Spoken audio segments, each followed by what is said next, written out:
Happy New Year! Yeah, I know I'm a little late. But anyways, I hope your holidays were fantastic. It is 2020, time for a great new year. I'm back!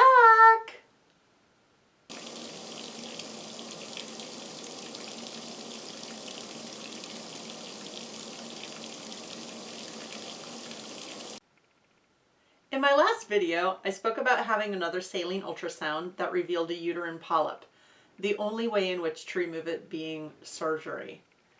Now that polyp could be the culprit for my ever increasingly heavy periods.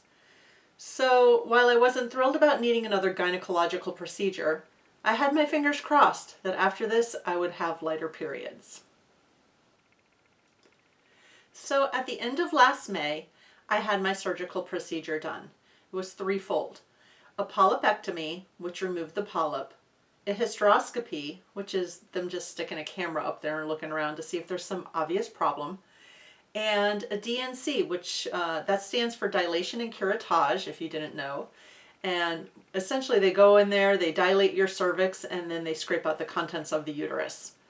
All of this was done in the hospital and under anesthesia, thank God, so that I was not conscious or aware of any of it happening.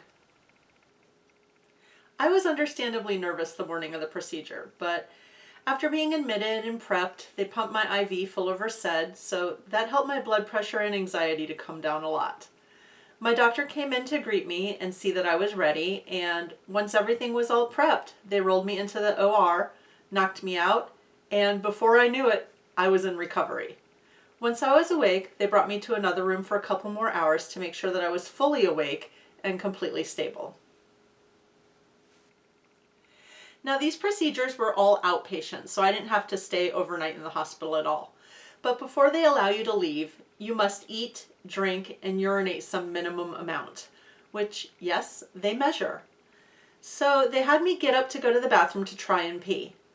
I was wearing the oh-so-lovely open-in-the-back hospital gown, and I had no underwear on, as that's how they accessed everything.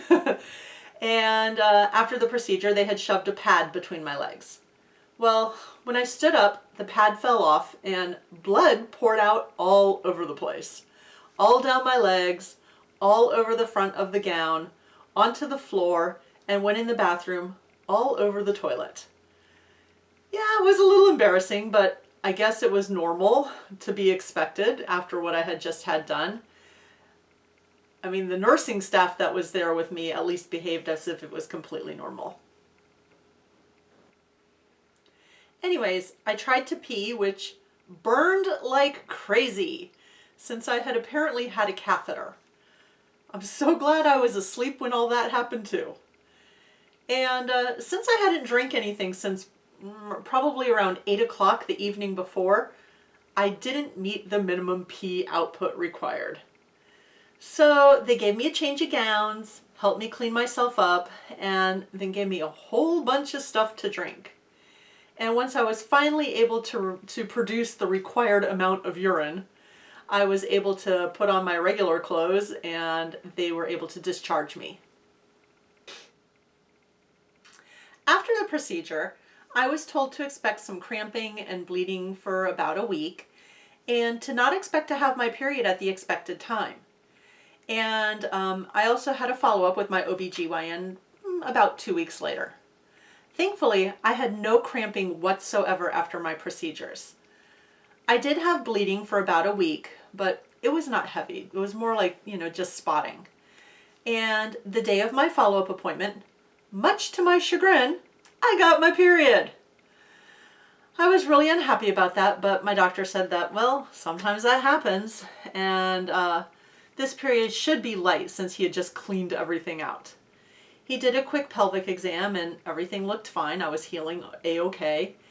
And thankfully, the DNC served as my endometrial biopsy, which is the last step before being able to schedule the ablation. And I was happy to hear that everything was normal, a-okay. So the next step was to keep my fingers crossed for the next several months that my period would be vastly improved. And if not, then we would schedule that ablation. Watching and waiting. I think that sounds like a good topic for my next video. So I think I'm going to wrap this up here for today. So I just want to say thank you so much for watching. Please like, share, and subscribe to my channel if you haven't already. I really, really appreciate you watching and coming along on my perimenopause journey with me. So until next time, please be kind to all you meet out there. Have a great day.